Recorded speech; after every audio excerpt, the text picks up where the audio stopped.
To give us a sense of the ongoing visit, we have the privilege of having Foreign Secretary Sir with us, Shri Vinay Quatra. Also joining us on the dais, Shri Sibi George, our ambassador to Japan, as well as Dr. Shilpa Kambole, Joint Secretary, East Asia and EMO. Sir, you have the floor. Thank you, and very good afternoon to friends from the media. Prime Minister of Japan, His Excellency Mr. Fumio Kishida, is on an official visit to India to meet with Honorable Prime Minister of India, Shri Narendra Modi ji. I would like to briefly explain to you the context of the visit, run through elements of the program, give you also a sense of discussion between the two leaders, and then touch upon briefly on a couple of outcomes from the meeting. As you are aware, relations with Japan have always occupied a very special place for India. Japan is one of the very few countries with which India has a system of annual summits. In 2014, Honorable Prime Minister Shri Narendra Modi made his first bilateral visit outside India, immediate neighborhood, to Japan. During that visit, the India-Japan relationship was upgraded to a special strategic and global partnership. Guided by strong political will on both sides, the partnership has made significant progress in the last few years, covering the entire gamut of mutual engagement, as witnessed in the growing convergence of our political, strategic, and economic interests. In fact, Prime Minister Modi has referred to the India-Japan relationship as being one of the most natural partnership in the region.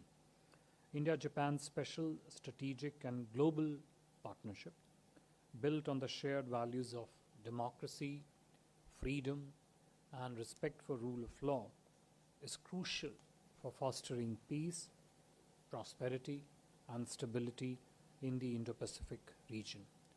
The last annual summit, that's the 14th annual summit, between Prime Minister Kishida and Honorable Prime Minister Modi took place in March of last year in New Delhi.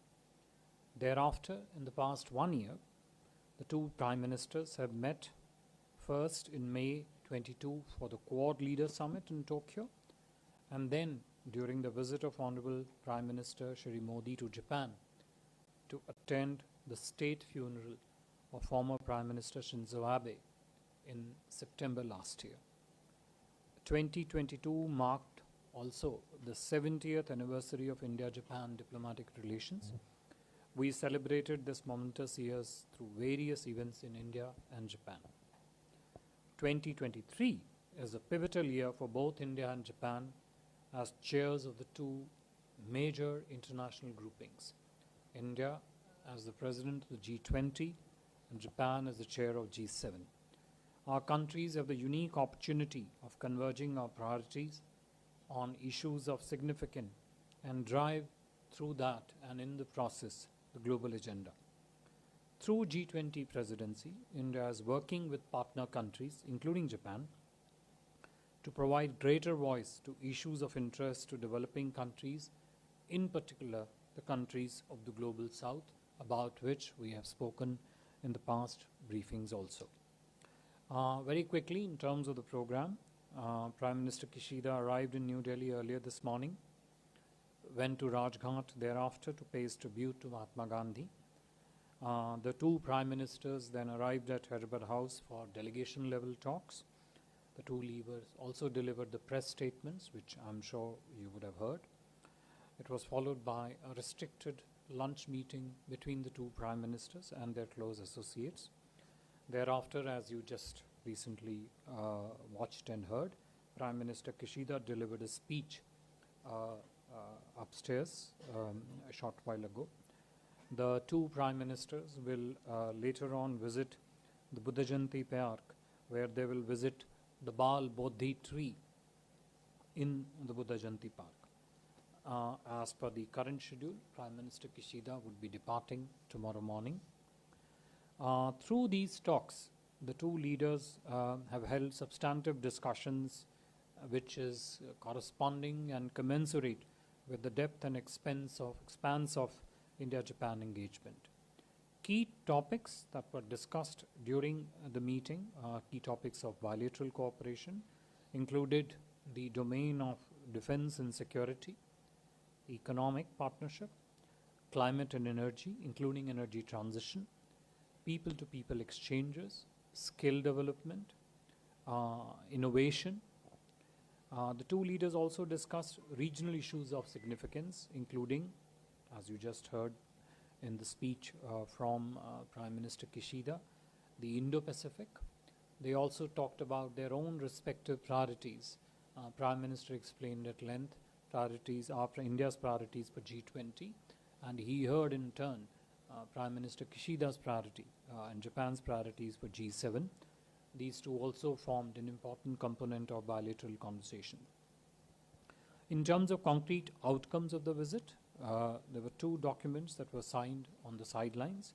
One was the renewal of MOC, Memorandum of Cooperation, on Japanese language that was originally signed in 2017, essentially focusing on higher level language learning. And second agreement which was document which was signed, was exchange of notes for the fourth tranche installment of JICA ODA loan of Japanese yen 300 billion on Mumbai-Ahmedabad high-speed railway project, roughly Indian rupees 18,000 crores. We also announced 2023 as India-Japan Year of Tourism. Prime Minister did express his desire with Prime Minister Kishida to declare the next year as the year of youth exchanges between the two countries. Ministry of Environment of Japan and Ministry of Environment, Forest and Climate Change of India, they, besides these two agreements, also signed an aid memoir essentially on the joint crediting mechanism that has been under discussion for quite some time between the two countries. Prime Minister Kishida, as you all heard in the remarks by the two Prime Ministers to the press, invited Honorable Prime Minister Shri Narendra Modi for the G7 summit in Hiroshima in May this year. Honorable PM has accepted the invitation. I would close here, and if there are any questions, we'll try and take them, please. Thank you. Thank you very much, sir. Please introduce yourself and the organization that you represent before asking the question. Let me begin with you, Yeshi. I saw your hand first. This is Yeshi Seli from the New Indian Express. So PM Kishida had said that there are many unexploited regions in Northeast which could be collaborated upon. Can you elaborate a little on? And also, what are the joint exercises he's spoken about between the US, Japan, and India? US, Japan, India. Yeah. Sorry, you had a question? Before you, please. Where did he mention this? In his talk?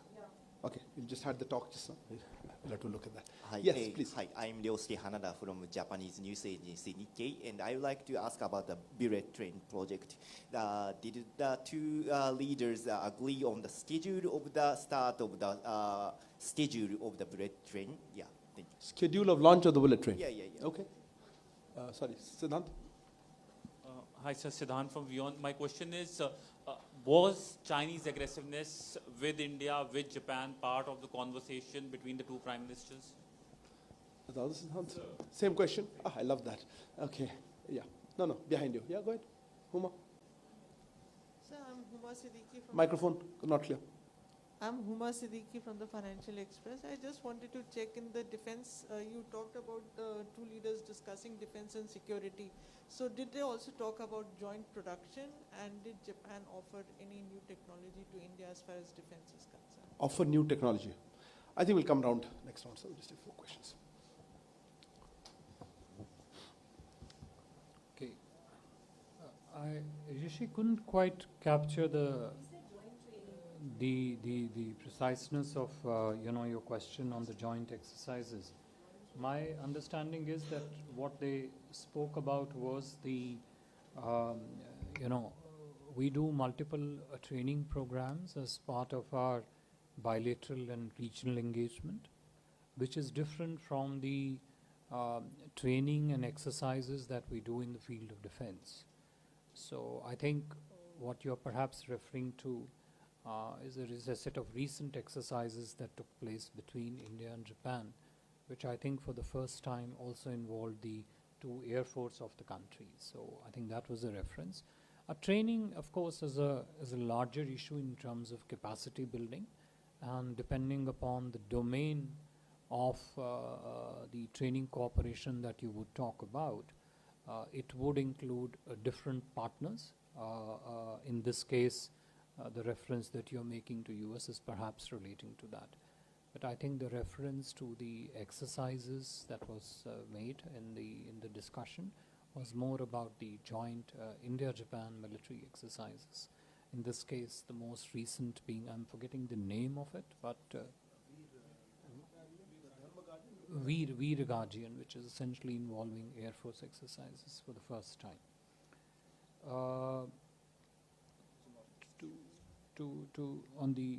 the Northeast question, it is not something new. India and Japan have been talking about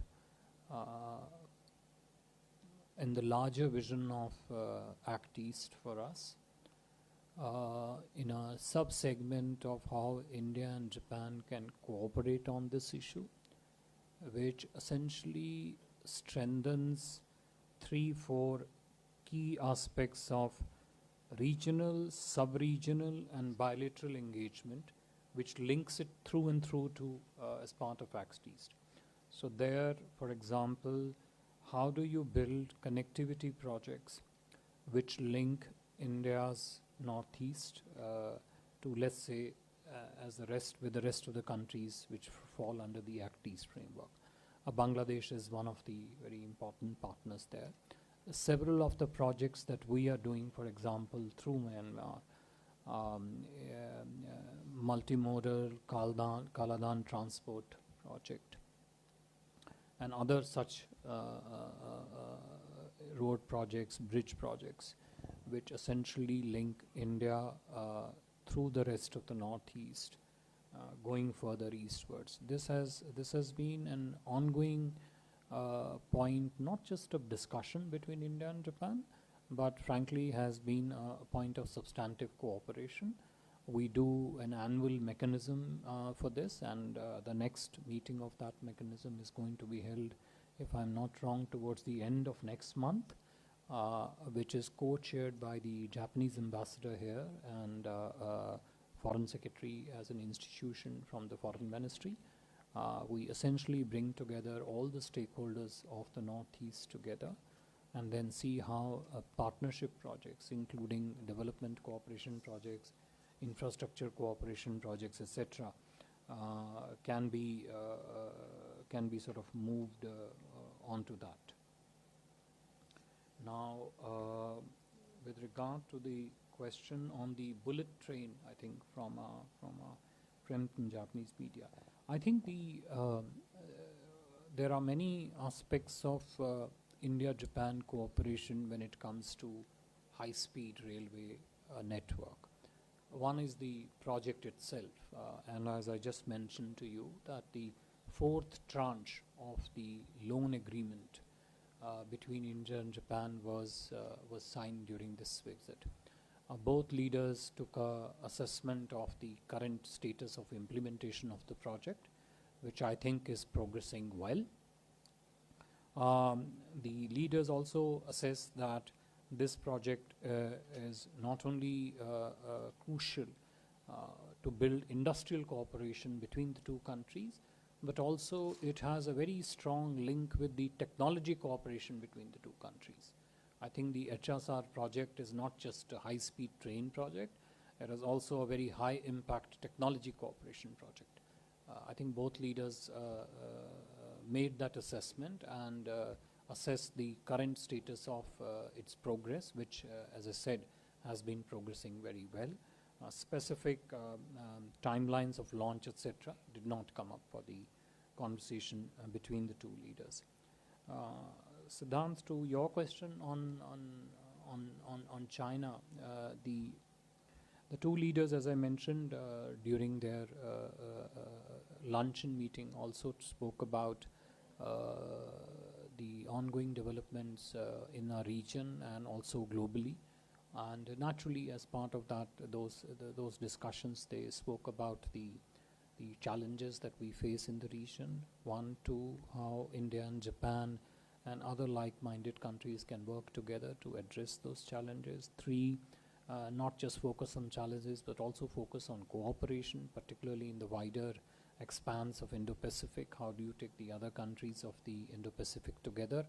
And that is not just, and that is cut across several domains. So, for example, how do you partner within the Indo-Pacific to build resilient and trustworthy supply chains, for example? How do you come together to mitigate some of the challenges that the development template of many of the countries of the Indo-Pacific face in terms of the debt burden, etc. on them? So all that formed part of a larger broad platform of discussion insofar as the region and sub-region specifically and the larger field of Indo-Pacific is concerned. Uma Siddiqui ji, to your question on the defense security elements, the two prime ministers did speak about a very successful meeting of the 2+2, that is the defense minister and foreign ministers together meeting. I think it was sometime last year.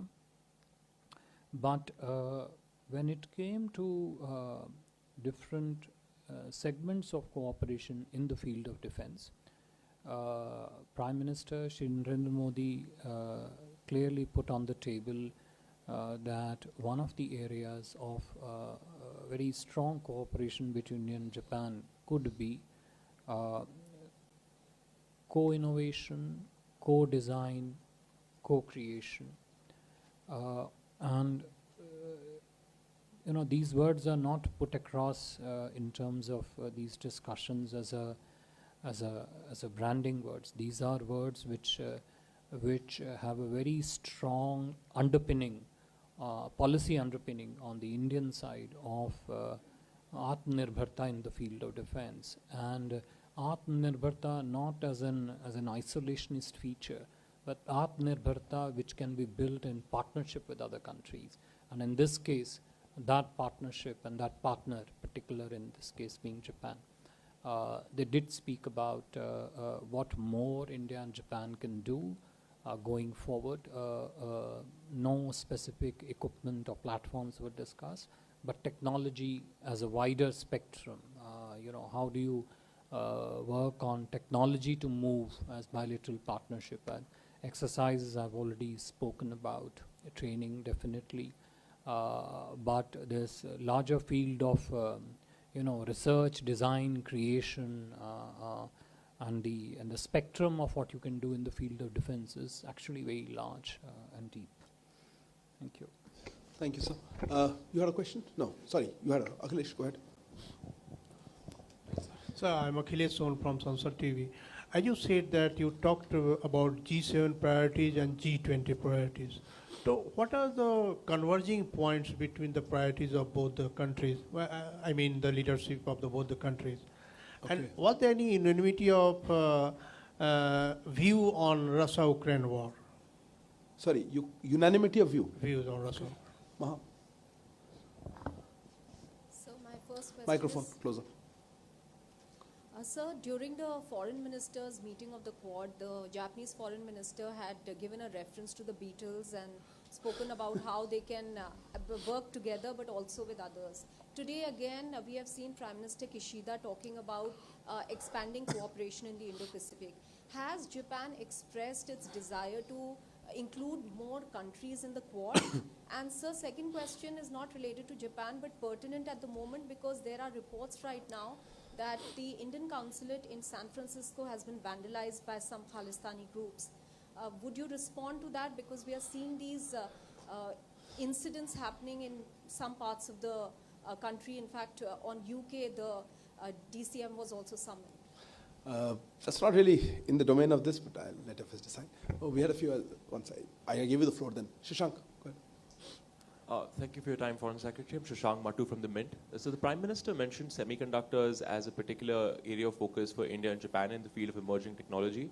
Could you give us some sense of any specific investments that the Japanese are willing to put on the table, given their strengths in chemicals and particular parts of the semiconductor supply chain? Thank you.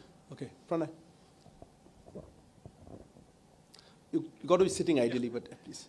Sir Pranay Upadhyay ABP News से मेरा एक छोटा सा clarification Akhilesh ji के सवाल से आगे ही है कि क्या रूस यूक्रेन युद्ध को खत्म करने को लेकर प्रयासों पर कोई बात हुई दोनों नेताओं के बीच में, और G7 का जो रवैया है वो G20 की लीडरशिप पे भारत में जो मेज़बानी में होने वाला समिट है उसको प्रभावित न करे, इसको लेकर क्या कुछ सहमति बनी है? और एक छोटा सा एक्सटेंशन सर इस चीज़ को लेकर है कि 2019 के बाद से तीनों भारत और जापान ने मिलकर तीसरे देश के अंदर डेवलपमेंटल प्रोजेक्ट्स पर कई बार बात की थी, तो क्या उस पर कुछ प्रगति हुई है? I'll take one last question. Yeah, go ahead. Sir, times now. You did mention defense cooperation. Japan has committed, in fact, Prime Minister Kishida himself has committed to doubling the defense budget. If that actually happens, Japan will be the third largest spender on defense in the world. Now, keeping that in mind and keeping all the issues about cooperation that you've spoken about, is there any plan for Japan, or did this come up during the discussions, of investing in the defense structures in India and making, not just for India, but for the world? I think also, sir, just answered that question, no? No, Okay. not really. And also, sir, Quick, please. did the problem in Ladakh come up during the discussions? Last question here. No, sorry, I don't have any more time. I had given you the floor earlier. Go ahead. Tawqir Hussain from Yamuri Shimban. Can I get the Tawqir from Yamuri Shimban? Can I get the reaction to the Kishida's speech about where he presented his Indo-Pacific plan? 15 minutes ago, 10 minutes. We're reading the speech. Yes. Sir, floor is yours. आप अपना reaction बताएं, मैं तो ज़्यादा उसमें रुचि रखता हूँ. There are a few hands. If there's any other new topic, I'm willing to. Similar question. Anything? You have something on Bloomberg? Yeah, please. There's something just. Sir, Shruti Ranjan from Bloomberg. Just an associated question with what Pranay asked. We're getting to hear a lot about cooperation between G7 and G20.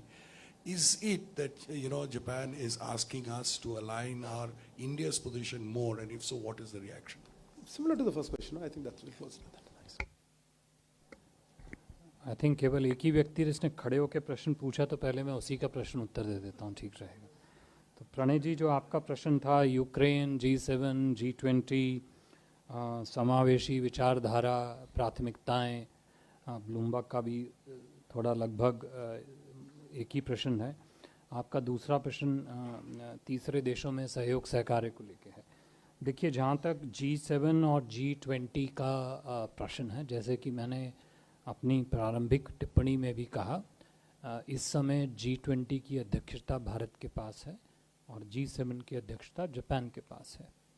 तो जब G7 और G20 की अपनी अपनी अध्यक्षताओं को लेके बात हुई, तो दोनों नेताओं ने अपनी अपनी प्राथमिकताओं क्या हैं उनकी, तो भारतीय प्रधानमंत्री ने बड़े स्पष्ट रूप से कि G20 की भारत की अध्यक्षता की हमारी क्या प्राथमिकता हैं, वो स्पष्ट रूप से जापान के प्रधानमंत्री के सामने बिल्कुल विस्तार पूर्वक रखी.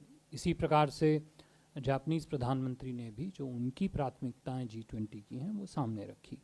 स्वाभाविक है कि जब दो शिखर वार्ता के अंतर्गत जब दो नेताओं के बीच में वार्ता होती है, तो उन प्राथमिकताओं में साझे प्रश्न क्या हैं उनके बारे में वार्ता होती है. देखिए, G7 का जो एजेंडा है वो G20 के एजेंडा से भिन्न है, क्योंकि जिस तरह से G7 की संरचना है और G20 की जो संरचना है, न केवल देशों की संरचना बल्कि जो एजेंडा की भी संरचना है वो काफ़ी अलग है. तो लेकिन एक बात तो इसमें स्पष्ट रूप से दोनों नेताओं में सहमति थी कि जहाँ तक ग्लोबल साउथ की वॉइस का प्रश्न है, जहाँ तक उनके विचारों का प्रश्न है, जहाँ तक उनके वाणी का प्रश्न है, उन सब को G20 के एजेंडा के रूप में किसी न किसी प्रकार से शामिल करना ये पूरे वैश्विक हित में है. इसको लेके एक स्पष्ट रूप से चर्चा हुई. बाकी जैसे मैंने कहा कि जापानीज़ प्रधानमंत्री ने उनकी G7 की क्या प्राथमिकताएं हैं वो सामने रखी और भारतीय प्रधानमंत्री ने G20 की प्राथमिकता रखें। स्वाभाविक है कि एक अच्छा अवसर है कि दोनों नेता जो हैं न केवल अपनी इन संस्थाओं के प्रति उनकी सोच, उनकी प्राथमिकता क्या है उसको एक दूसरे के सामने प्रदर्शित करें, प्रकाशित करें, बल्कि अगर इस वार्ता के बाद अगर कुछ सहयोग समन्वय के कुछ पॉइंट्स निकलते हैं तो उसको आगे ले जाने की बात वो बात की बात है। लेकिन जैसे कि मैंने कहा दोनों संस्थाओं की जो संरचनाएं हैं वो अलग हैं।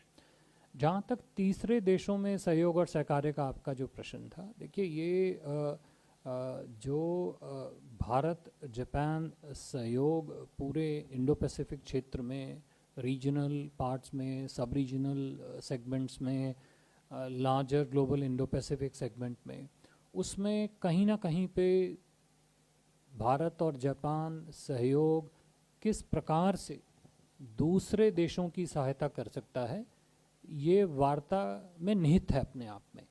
अब उसका प्रोजेक्ट का क्या स्वरूप हो, उस स्वरूप को आगे कैसा बढ़ाया जाए वो देश देश से भिन्न होगा। तो इसको मेरे हिसाब से एक प्रोजेक्ट के रूप में ना देखा जाए बल्कि एक कॉन्सेप्ट के रूप में देखा जाए, क्योंकि उस कॉन्सेप्ट से जो फिर प्रोजेक्ट उभर के आते हैं वो उनकी वो नाना प्रकार के हो सकते हैं और उनका मुख्य आधार ये होगा कि किस दूसरे देश की क्या आवश्यकता उसके हिसाब से आगे बढ़ने का है।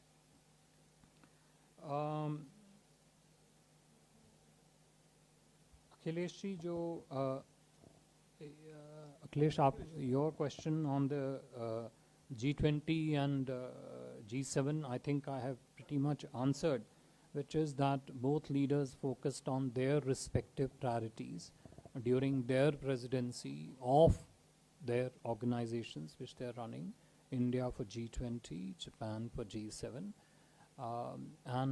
Those priorities, it is very important to develop a clear understanding of those priorities, of the perspective behind those priorities, of what the key driving forces are for those priorities, and see how those priorities can also enrich the discussions in the two platforms. So when my Prime Minister speaks about digital transformation, digital public goods, sustainable lifestyles, elements like these being the priorities of G20, not just for India, for G20, but also for the larger global South.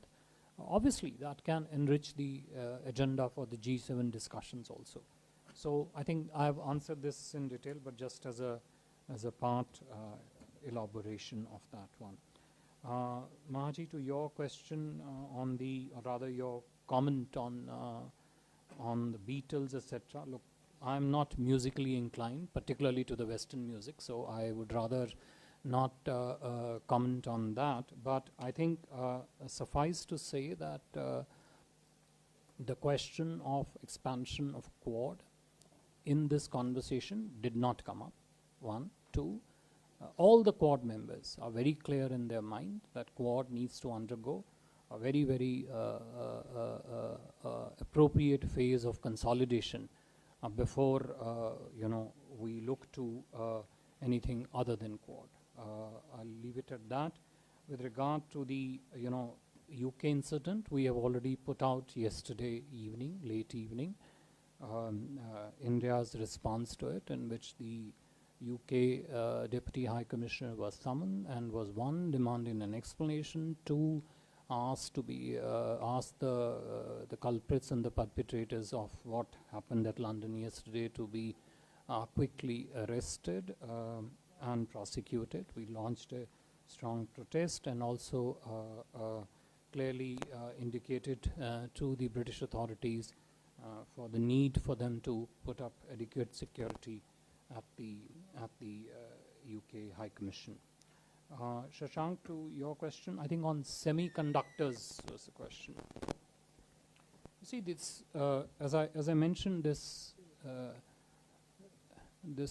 domain of innovation, technology, manufacturing, the triangulation of these three of which semiconductors is one of the very important domains, because it captures the research segment, obviously because of the very nature of the semiconductors. It captures the innovation part of it, technology part of it, and the coming together of the capacities of India and Japan for its manufacturing in India. Prime Minister did put forward very strongly, and I would add the related element of manpower, especially on the as available on the Indian side, how that interfaces with this segment. So this was an important topic of discussion between the two prime ministers. Not just that, it's also an important topic of important element of cooperation between India and Japan. We have been talking about cooperation in the field of semiconductors for quite some time, both in the research and development segment, 1, 2 in terms of modernization of existing segments in India, 3 in terms of tapping the skill base available in India for them, and 4th naturally in terms of investment which flow into it. Shinjoy, to your question, which I think is partly a continuation of Humaji's question on the 2+2 defense, etc. Prime Minister Modi and Prime Minister Kishida talked about, when they spoke about co-innovation, co-design, co-creation, one of the key elements of the conversation also was investment collaboration and investment partnership in this space. And Prime Minister Modi made it very clear to Prime Minister Kishida that when it comes to private sector investments in the field of defense, when it comes to foreign direct investment in the field of defense, those two sectors are completely open in India. The Japanese companies are not only invited but are also encouraged to harness the opportunity and advantages that are inherent in the Indian manufacturing ecosystem, the policy framework liberalization that Government of India has undertaken in the field of defense, link it to Make in India, not just for India, but also for the rest of the world. Also do it in a manner that the products manufactured here are part of not just regional supply chains, but also global supply chains, and also which helps in building trusted supply chains in the field of defense. I think. You want to know what your... Well, as I said, you have yourself heard the Prime Minister of Japan very clearly speak on his vision for the free and open Indo-Pacific. I think his speech speaks for itself. I don't think it's appropriate for me to comment on such an important policy statement by a leader of a foreign visiting dignitary of ours. Ladakh specifically did not come up for discussion, but the two prime ministers, as I said, did speak about challenges that both our countries face in the region, and also how we can work together to strengthen our partnership. Thank you very. Not Russia. I think he did mention initially. Thank you very much, sir. Thank you also to Ambassador C.B. George and Joint Secretary and Dr. Shilpa Kambule. Thank you all for joining. Thank you very much.